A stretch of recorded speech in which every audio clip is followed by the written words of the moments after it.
Okay, good afternoon, everybody. Welcome to another live trading clinic. My name is Steve Ruffley. So today we're going to focus on the Bank of England rate announcement. Now, I don't really want to build this up too much, but it could be a little bit of a non-event from the analysis we've done and from listening to the experts. It's pretty much going to be unchanged, and nothing's going to change in the asset repurchasing. So it's not to say that nothing will happen afterwards. I really like trading things when they are expected to be completely unchanged, because that means that any tiny bit of information will have a massive ripple through to the market. And when we're talking massive, we might be able to get 10, 15 ticks out of a move. And realistically, when we're trading any kind of data or any kind of potentially market moving event, this is all we're looking for.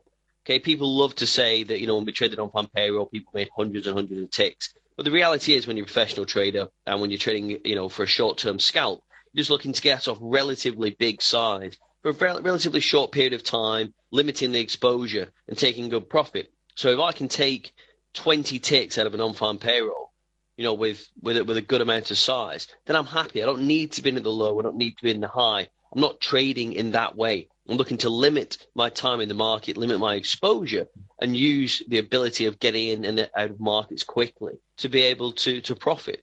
So the Bank of England rate announcement today, although all the analysts are saying, it's going to be a bit of a non-event, doesn't mean there won't be some shred of information that could lead to a quick blip in the market. So got to be prepared for any eventuality. And as I've said many, many times now on FX Street, that it will be the Bank of England that moves first on rates. And I've been saying this for a year. So again, I position myself accordingly. And again, it's just by weighing up the odds. It's by weighing up the competition. When you're talking about GDPs or you're talking about the state of the economy, just basically, when you're trading Forex especially, just pitting out which country is more strongly positioned than the other. And right now, the UK compared to Europe, I think, is very strong. UK compared to the US, I think we're in a bit of a deadlock. But it doesn't really matter what I think. It matters what the market thinks. Because we have such huge volumes in the market, 4 trillion traded every day in the FX markets alone.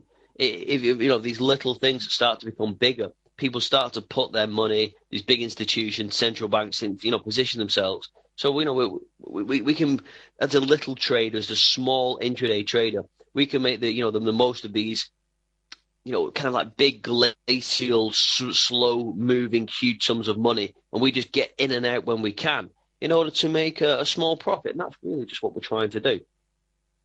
So before I start, as always, the risk warning. Remember that spread betting and seafood trading are highly risk capital. Shorting losses that exceed your initial deposit. A bit of a super for everyone, so please ensure you fully understand the risks involved. The information and comments provided here under no circumstances consider an offer solicitation to invest. Nothing here should be construed investment advice. The information provided is believed to be accurate. The data is produced. So, education only. Content of this webinar is supposed to be moderated. I trade.com. The content is not considered financial advice or tax advice. Trade.com is not responsible for any liability from this session. So, we're going to cover some live charting analysis. So, I'll go through any product you want. So, we've got plenty of people in the room, so anything you want to go through product wise, just put it through to the chat or Q&A window, and we'll go through it. Okay, so we know we've got people like Chris, and I know he likes the dollar versus Japanese yen. If you want to look at some levels in that, we can do. We've got Forex Gal or anybody else that wants to look at particular products, just let me know. So multiple time frame trading analysis, then that's what I do. Basically we look through different time frames and pick an entry from the bigger picture.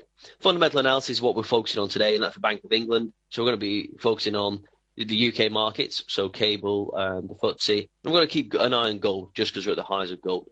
Then I've got the account open, so I want to trade, I will trade. And questions as always.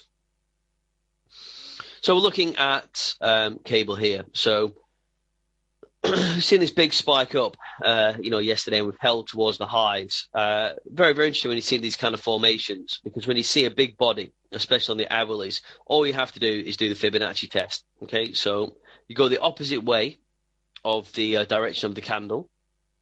So the candle's up, so we go down. Yeah, look for the 50%. So we don't get anywhere near the 50% in the 1, 2, 3, 4 hours. Okay. That after this big spike, that means the pound is going to make a new high. Yep. The more we don't get back to that 50 or 61.8, we do. So we didn't get as high as the 161 retracement, but we did make a new high. So that was the trade for me, letting the market tell us that it didn't want to push down into the body of this news. The back of why the pound spiked. So as we held above the key 50, the key 61.8, at some point we were going to make a new high. After that, we did sell back down, and naturally, where did we come back to? Surprise, surprise, double bottom at the 50%. Okay, it's broke through by a couple of ticks, but I think you can give me that. So we know when we find the high, and then the market wants to come back down, that 50% is always going to be a pivotal point. So 2 trades here. We make the new high, wait for the market to tell us it's rejected the highs, which it does. With time to in the Bollinger Band. Then the second red candle, we could quite easily, get short here. The market then comes down and retests 100%. But again, only by a few pips. So if you have any kind of reasonable stop here, you could have got short. Then the market comes all the way back here, but then bang, gets down to the 50%.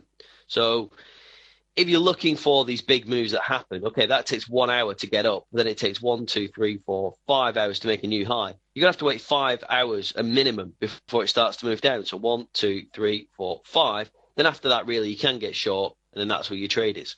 So it's just being realistic. If the market takes 1 hour to significantly move up and then takes 5 hours to make a new high, realistically, it's going to take 5 hours, maybe 10 hours to make that new low.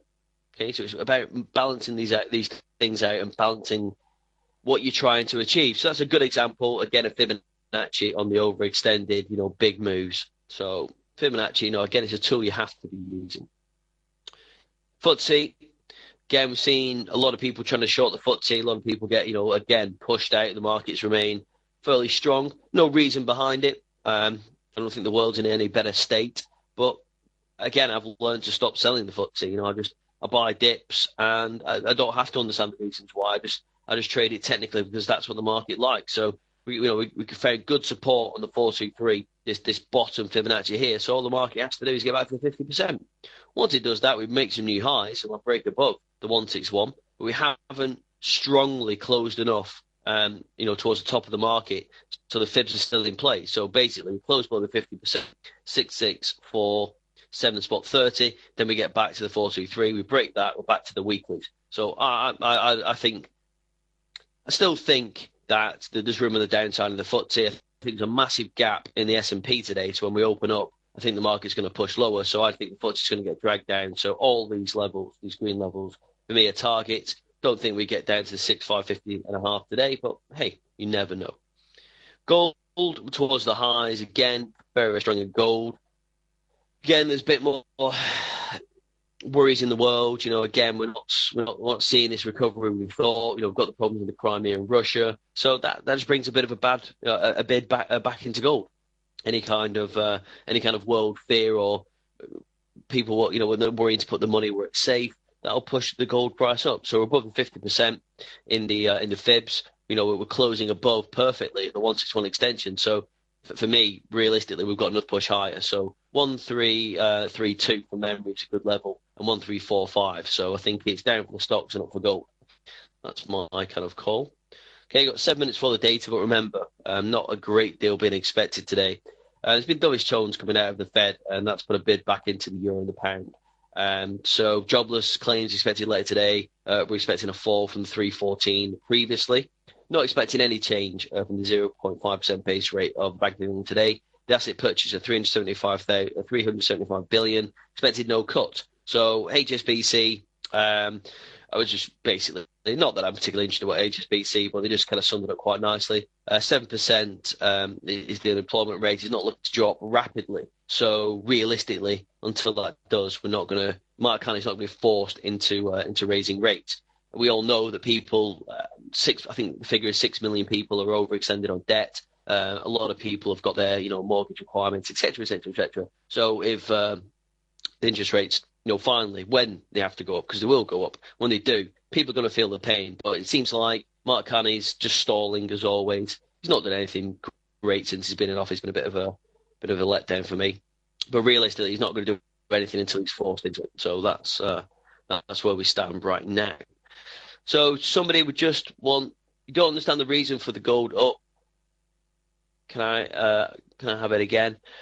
Well, gold's just going up because, again, with the with the worries of where your money is relatively safe, gold's a safe haven. So anyone that thinks the problems with Russia aren't going to go away, if there's any kind of uncertainty in the economy, then gold's just a store of wealth. So when there is fear in the markets, gold will continue to go up. And we're towards the highs in the S&P, the FTSE, the major indices. Everybody's expecting them to tank at some point. So if they do, then that's going to push the price of gold up. So that's my reasoning for gold. So we've seen a bit of a bid come back into the FTSE. So, I still think we're going to test lower, but maybe this is an anticipation of something from the Bank of England. Who knows? But we're definitely seeing a bit of a bid in the in the FTSE now, getting back to these upper fib levels and the moving average. So 5 minutes, just a quick look at the dollar Swiss and the dollar CAD.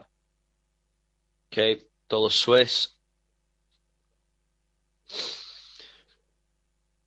Dollar Swiss, well, I mean, again, it looks very, very negative, really. So we're certainly moving down through the scenarios. I would say that realistically, again, a clear downtrend. So unless anything particularly, great comes out of the US, we're going to continue down. And I would say that the market definitely wants to hit this this big daily, weekly, monthly level here at 0.86992 and 0.86695 is where the market wants to drop to. So I'd be selling any highs. I would certainly, if the market did get back and fill this gap, I would certainly be selling at 0.88290. But realistically, the market wants to get down to 86. So a big sell in the dollar Swiss for me. In the dollar CAD, okay, we're right below the lower fibs. They've acted as resistance now, so the market again looks like they're more bulls than bears. So big gap to fill. So I don't think any buyers are going to come into the market in one spot 06560. So realistically, I'll be selling again at one spot 029102. Let the market close on the moving average, break the lower Bollinger Band, and you've got plenty of downside room. So negative dollar in both scenarios, to be honest. So short term sell for both. Okay, guys. So we've got 3 minutes or so for this data to come out. As I said, we expected the base rate to be unchanged at 0.5 and no change to 375 billion asset purchase. But let's just listen for any comments. Anything can be said. Again, I'm not looking for any big, huge directional changes in the markets today off the back of this data, but we could see something that's worth a quick jump in and out of the market. I mean, again, that's all we're trying to do. So 2 minutes or so before the data, we've seen a little bit of a spike up in the pound. It's come back down. We've seen a bit of a bid go into the FTSE. Gold started to sell off. Well, is this in relation to the data that's coming up, or people just taking profit? But the market's certainly moving before this. So you never know, guys. We could be in for a shock.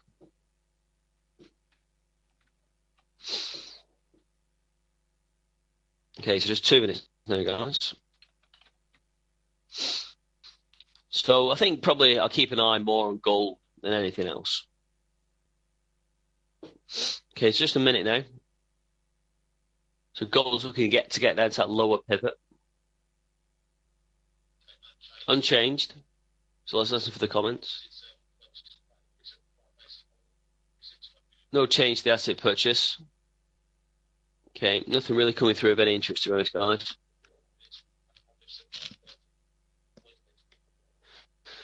Well, okay, yeah. Well, as we expected, yeah, no real extra comments, nothing to change the base rate or the asset purchase. So did see a clear bid going to the low of that FTSE, which ties in really with the technicals, and a bit of a sell-off, I guess. We've closed within the upper Bollinger Bands. We're targeting these lower weekly levels.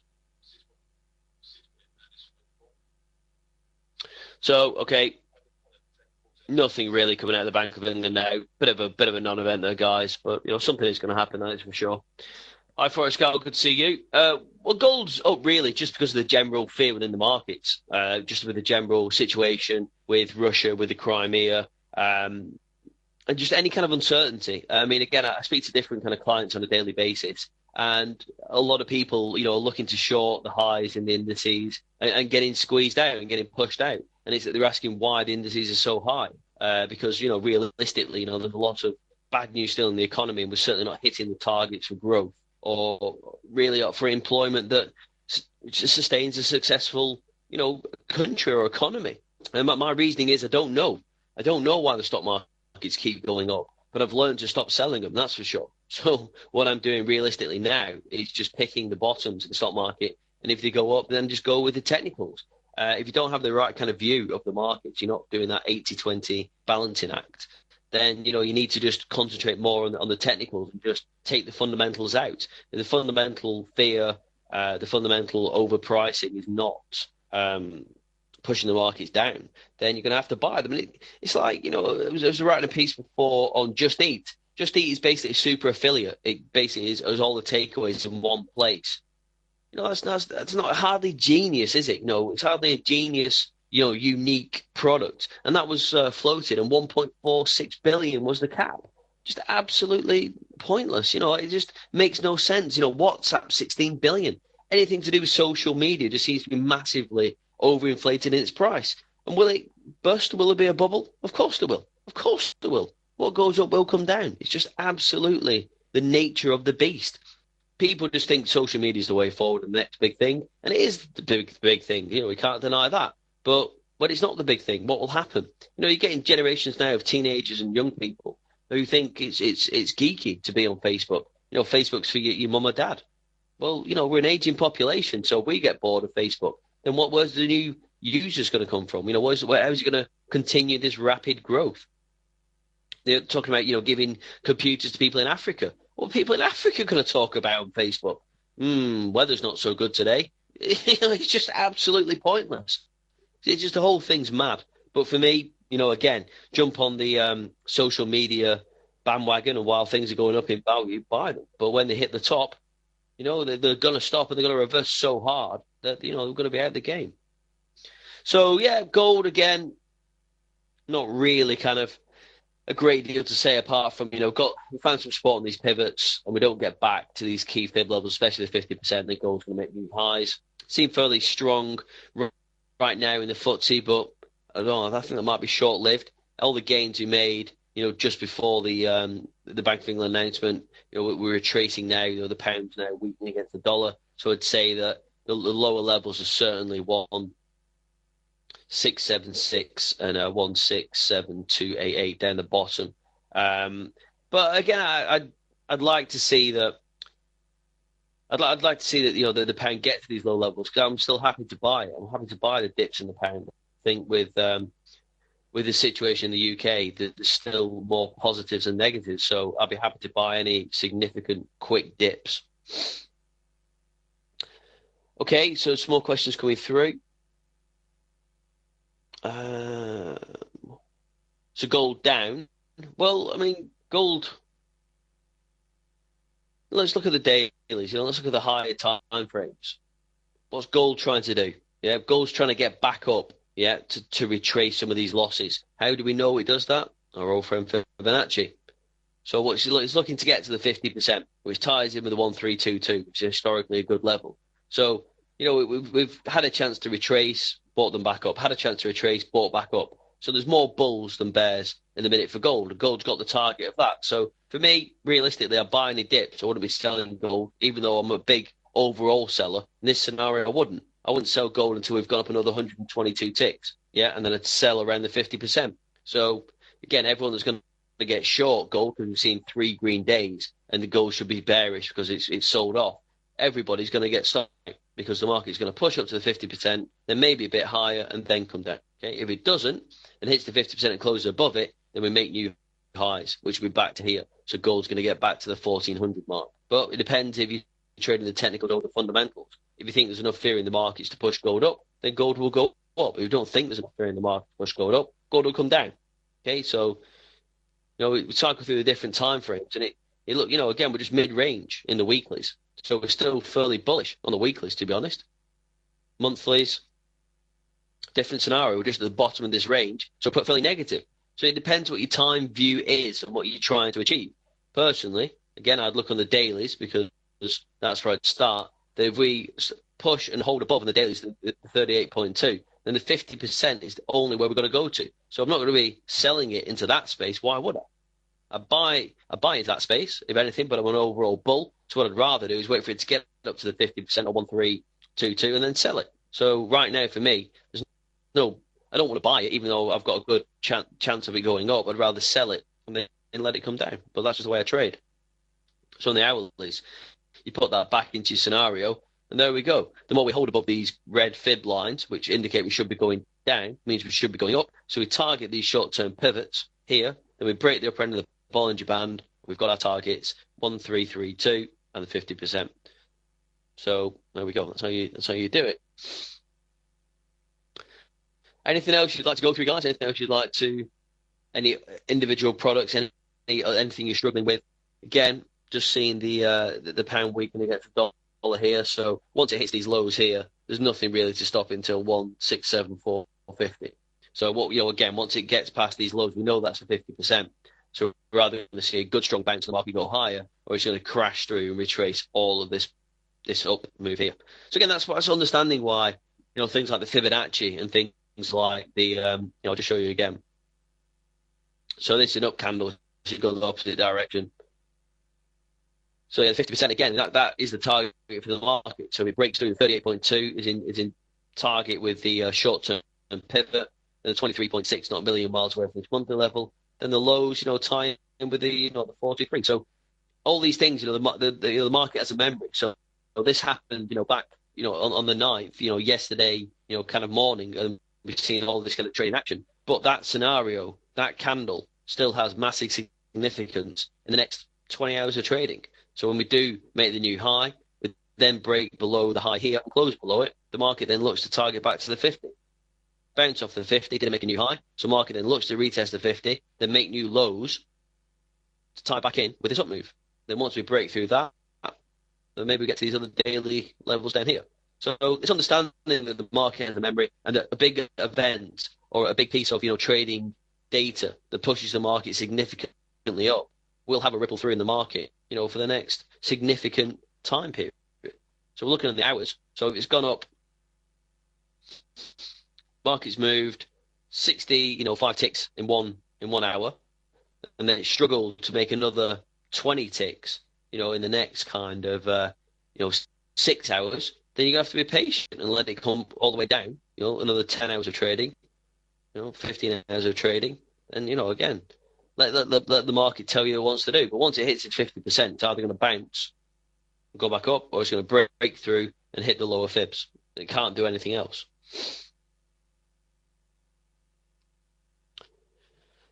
What is my comment for the Euro Japanese yen? Okay, and above that, we've got the pound versus New Zealand dollar.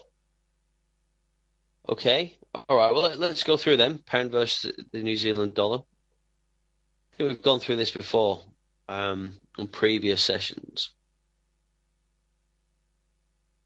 Where is that?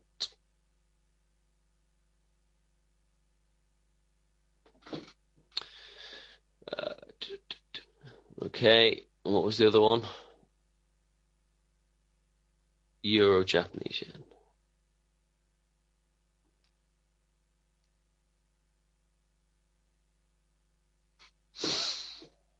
So, pound versus the New Zealand dollar. Well, again,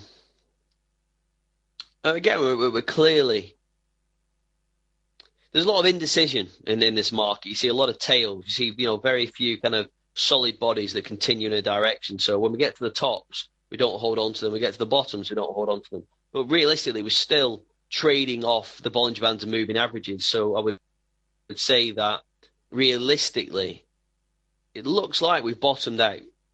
We've had a few attempts to kind of break lower and then haven't. And then, although we've rejected the highs, we haven't come back into these daily ranges below 1.91636. So I would say that it looks like we've bottomed for the time being, and the market would look to bounce back up. So your targets are up here at 1.95166 on the dailies, that is. So let's look on that on the hourlies.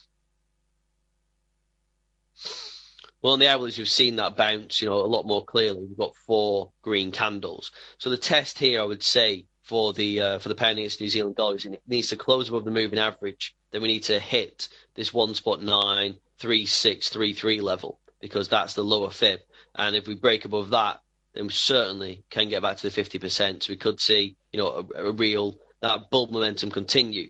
But on the short-term trading, if we reject getting to the tops, then we're going to see the market then test back down. So for me, what I'd be doing is I still think the momentum for the dailies is up. So I'd be looking for a sell-off to buy back into. I wouldn't be confident enough to buy here, I'm afraid.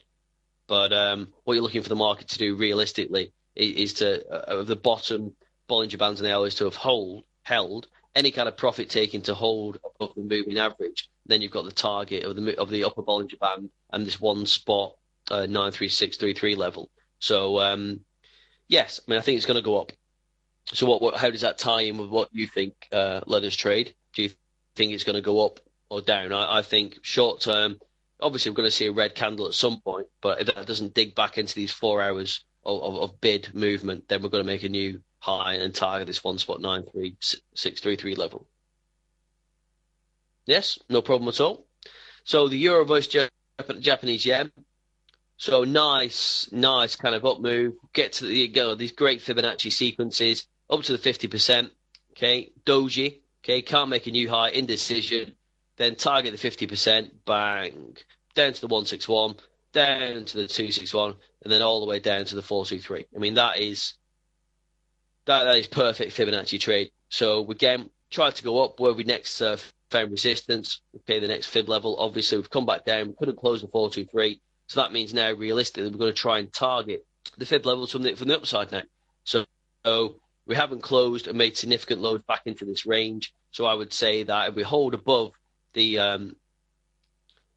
261 spot 8 retracement in the next kind of couple of hours, then this market wants to get back to 141, the 161, the 100%, and certainly back to the 50%. So I would say if we hold above the moving average especially, and this 140 spot 990 level, then I think definitely we're going to get back to the 50%. So that's a good 44 ticks. So I'd say, yeah, certainly bullish the euro versus the yen right now. Don't really want to be bullish the euro in any kind of circumstances. But again, as I said, the euro's been quite strong, as have the indices. So I've learned to kind of not let my heart override the head. So unfortunately, if the market wants to buy some euros, then I'm going to buy the euros low. I'm not going to buy into the euro when it's high, but I'm certainly going to buy into the euro when it's low. That's all I can do right now. Buy the dips in the euro, buy the dips in the stocks, and sell gold high. That's my only really kind of main strategy. I mean, I don't have to trade every day. I don't have to trade, in the markets, anymore to make money. So what I do is I get involved where I see value. And again, that's why I use these kind of Fibonacci sequences to get me excited, to get me involved, because I know when we hit the red line, so we hit the extension levels, then I've got the 50%, so I don't have to sell these. I can sell the 50% because that's where the safe trades are. So if you sold the 50%, you don't go offside ever. You don't, well, not ever, but you don't go offside until we hit the lowers. So you've got 80 ticks without it ever retracing back to maybe your 10 tick stop. So it's an 8-to-1 trade. Yeah, the market doesn't really ever attempt to get back to your entry point. So your fibs are your downside levels. Again, when you close outside of them, the market's looking to move up. Okay, so again, until this market makes a significant break higher, these fibs are still in play because the fibs are retracement. Okay, so they work. But when we make significant highs in the markets, they redraw to tell us what the intraday boundaries will be. But we've got a higher time frame fibs here in gold. So again, now the 38.2 of that daily move that we saw in the Fibonacci is now the pivot. So we're either going to break above it and get to the 50, break below it, get down into the fib. So your trades are from here, from right now. You're either going to make 130 ticks on the upside or 60 ticks on the downside just by buying and selling right now. But then again, you have to put it in your own risk reward. If you want to make 60, you might have to risk 100. Yeah, if you want to make 100, you might have to risk 60. Because off the hourlies, we can see that volatility until the highs and lows of the market are hit. So realistically, again, it's putting in that risk reward parameter that suits you. I don't really think, a 130 tick stop for a 60 tick profit is a reasonable trade. But you may. So again, it's entirely up to you. But this weekly and this fib level now in gold to pivot, we're either going to make significant highs or we're going to get back to these fib levels. There's nothing else that can happen. Okay, so if you want to be brave and you're particularly bullish gold, you've got 130 ticks. Okay, that could be realized, I would say, in the next 2 days of trading. On the downside, you've got 60 ticks on the downside, which can be achieved today. Absolutely, 100%. So that's the call. But it's what you think. So this is the pivot point right now. We're trading at the pivot point. Yeah, these two levels, this weekly level and 38.2. So gold's going to do one or two things over the next, I would say, 12 hours. So 12 individual hourly candles of trading. It's going to go up 130 ticks or it's going to drop 60 ticks. So quite broad, I know, but it's going to do one of them two things. And I can say, if you take a screen print now, okay, of this, so just press print screen and paste that into a Word document, that at within kind of the next day or so of trading, the 1351 or 131370 will be significant levels where the market has come down to and either broken or bounced, or 1322 is where the market goes to on the high and then either breaks through to the 50 and then continues upwards or significantly comes back down. Yeah. So those three levels are the big targets for today's trading. Okay,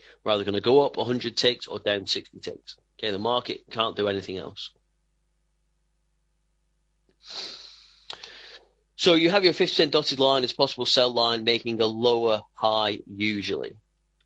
Yes, I mean, the Fibonacci, again, has a memory. So the Fibonacci works and carries on through the charts until it stops being relevant. Okay, but I think we can see that, when the 50% line comes into action, yeah, it starts to act as a significant point of pivot. So again, once we close below it, these lower fibs are the target. Then the fib, again, becomes support, come back up to the 50%, indecision. Decide we're going to go higher, break above the extension levels. Nope, can't make significant high here, can't make significant high here. What do? Break through. Straight through the 50, back to the 100%. Yeah, okay, want to go lower? Well, the next level is the 161. So look how it moves, how the 50% is the pivot. Then finally, we get the big move from the pivot. And it breaks down, goes all the way down to the 423 and beyond. Then when it comes back up, yeah, the 423 becomes an interest point, resistance at first, then support. Then once we find significant support, we want to make a higher decision point. Around the 261, back to the 100, all the way to the 50. Here we are now, in today's spectrum of trading. Doji, indecision, 50% again. Where do we sell down to? The fib levels. So what's going to happen now?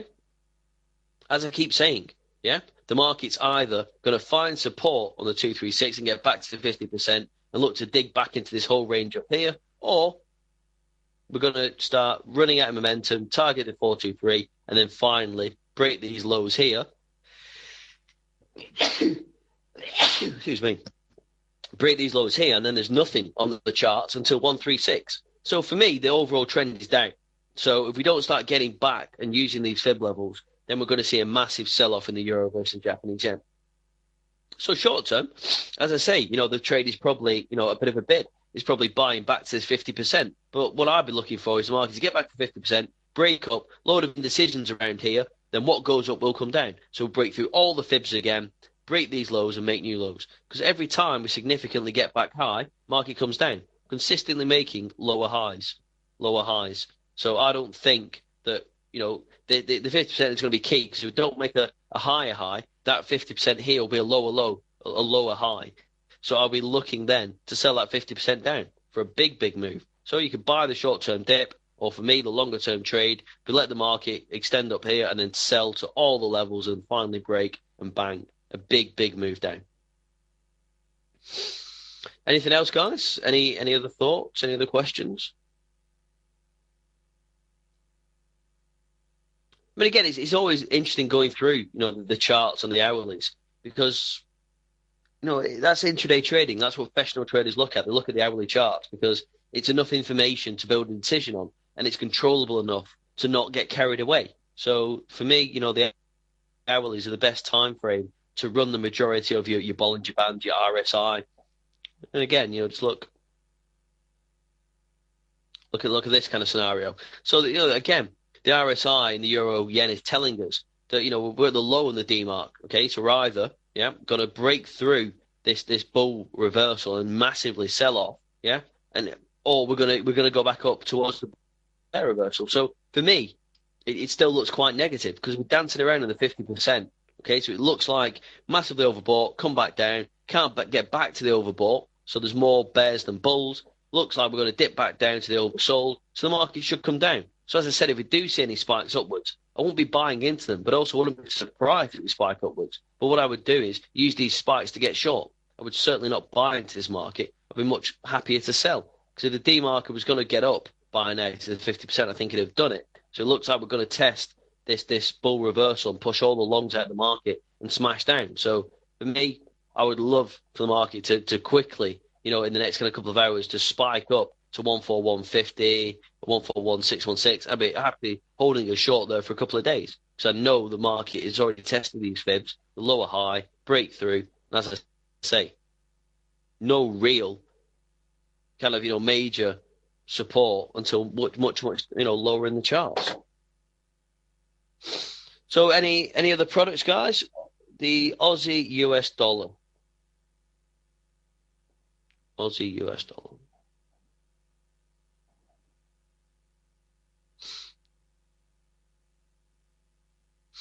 Aussie US dollar. Okay, at the highs. Again, we've held within the Bollinger Band. Market's traded with the outside of the upper fibs. So realistically, looks like a great short, doesn't it? Because we've got this big monthly level and this 161.8 overextension. So I'd say that, yeah, we could see a nice bounce off these levels, but realistically, I think we could see a quick sell-off. So it looks like downside, we've got 15 to 23 ticks on the downside, 15, 23 ticks on the downside for sure. And then before we see any bounce and the market hovers and stalls, then maybe we definitely, look to get back to that 50%. So Aussie dollar's been a bit of a funny one, hasn't it? Again, people have been looking for it to rally back, and it finally does, and probably everyone's missed it. But, again, very, very strong on the weeklies. So we're at the pivot point here, 2 monthly levels, very, very close succession. So I would say that once we start getting and closing below 0.942110, then the market's definitely coming down. Obviously, 1, 2, 3, 4 weeks of upward movement. We're outside the weekly Bollinger Band. So I would say these are definite short targets. I'd be quite happy getting short anywhere around the Aussie dollar here and then letting it get back into the range. So, yeah, I would say the absolute highs are probably going to get to 95283. But once we reject closing above that, then we're going to get down definitely, I would say, to back to 91. That's what I'd say. So maybe if you think that's the high already, just do your fib. So it's the up move starts here to here. So your target is here, the 50%. So if you don't want to be aggressive, once we get back to this 50%, we're out of bounce. If we don't, we get back to here. So that's a much safer trade. So you can let the market do what it wants, come back to the 50%, and then sell it down for 121 ticks below. So anywhere below 0.92578 is a sell. Okay, so let the market do, does what it wants to do. That's fine. Make new highs. You can sell high if you want, but realistically, in the next coming days, once we get down to this level and close below it, that's a good sell, knowing that you've got 120 tick target to 91,331. So yeah, a little bit more momentum, I think, on the upside. It's going to continue to tick higher, but then we're going to see a big retracement. That is for sure. Short trade target, yeah, is definitely down here. Is 91331. But again, I wouldn't get involved personally until here because you still got the market, with plenty of potential to push up. But it depends how aggressive you want to be. If you want to be aggressive and sell to here, then average more into the 50%. No one's going to get down to here. Fine, that's down to you. But what I personally do is let all the shorts get pushed out of the market then come back down, think about it, get to the 50%, because I know that we're going to see a big break down to these levels. That's how trading works. Okay, anything else, guys? Any other thoughts? Again, I mean, you can check out. I mean, I view charts. It's my system. I've developed it. This is how I view the charts. A professional trader, I'm not just a professional trader, professional mentor. I've taught literally, maybe 1,000 people or so to trade now. A lot of people. I've managed hundreds of traders simultaneously. Schneider's in the city. I've seen it, done it all. Got the company, bought the T-shirt. So there's nothing new. But what kind of frustrates me sometimes is that people try looking for something new in trading. There isn't anything new in trading. When you start talking about, oh, I'm going to use a 27-day moving average with an Ichimokutu play. It's like, what? What are you trying to prove to yourself or the market? Okay, trading and technical analysis work because of self-fulfilling prophecy. So you have to understand what the majority of markets look at. The majority of markets, and I don't just know this because, well, I do know this because I've taught people to do this. They look at Bollinger Bands, they look at Fibs, and they look at RSI. Once you can harness and understand these on the higher time frame method and models, then you can't really go too far wrong. Okay, so when I design my charting packages and what I do, I basically put all the self-fulfilling prophecies in play because that's what will make markets work. Yeah, if you're looking at what all the other people in the market are looking at, you're more likely to be able to go with them when they're right or against them when they're wrong. If you're picking your own formula, your own charting setup, and your own scenario, only you are looking at that. So you don't have the power of self-fulfilling. You're just on your own. And they might work for the odd person out there. But again, can only go with the odds. Having have met and had the arse board off me of thousands of traders, I know what they look at. I know what I look at. I know how I've made my money. I know how a lot of people in the trading industry have made the money. And that's what we do. We look for the market, the biggest common denominator is, and we trade off it. That's what it's all about. So realistically, again, I've told you the targets in gold. I still think gold's going to come down now. So I'd say we're going to come down to the 1,315 level. Euro, yeah, again, I'd like the euro to spike up and sell it heavily against the Japanese yen. And again, anywhere below 95283 in the Aussie dollar is a sell, and break below 92 is obviously another good sell as well. So I say, guys, if you want to know any more about me, just Google Steve Ruffley. There's plenty of stuff about me on the internet. And if you want to look at IV charts, just Google IV charts. It's under the services section on FX Street, so there's some blurb on that if you want to look. Anything else, guys, before we call it a day? As I said, a bit of a non-event on the Bank of England, but we're expecting that, to be honest. So, we can't always get the big events like non-farm payrolls, but the Bank of England is coming in focus, and the Bank of England will be the first to move on rates, that is for sure. All right, guys, well, that's pretty much my time now. So anything else, again, get on my FX Street page, follow me on Twitter, or send me a direct message through that. Contact FX Street if you need anything else. And it's been a pleasure. All right, guys, thanks very much. Speak to you soon.